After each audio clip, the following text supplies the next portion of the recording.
বিসমিল্লাহির রহমানির রহিম।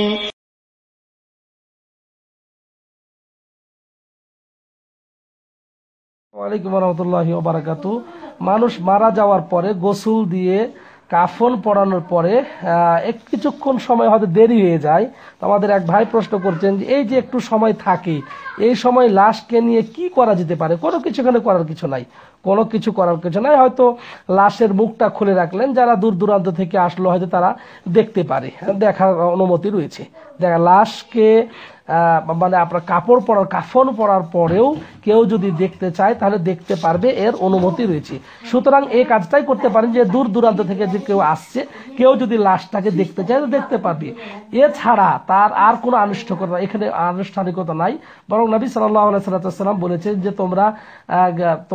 তোমাদের কাঁধের থেকে তাড়াতাড়ি করে কি করো, লাশকে তার জায়গা মতো পৌঁছে দাও, দাফনের কাজ সেরে ফেলো।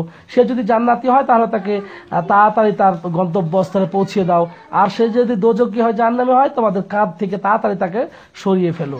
এই জন্য এখানে আর আনুষ্ঠানিকতা বলতে আর কিছুই নেই। আনুষ্ঠানিকতাতে একটা ছিল যে মারা যাওয়ার পর তাকে গোসল দেওয়া, তো গোসল হয়ে গেছে। এরপরে কাফন পরানো, সেটাও হয়ে গেছে।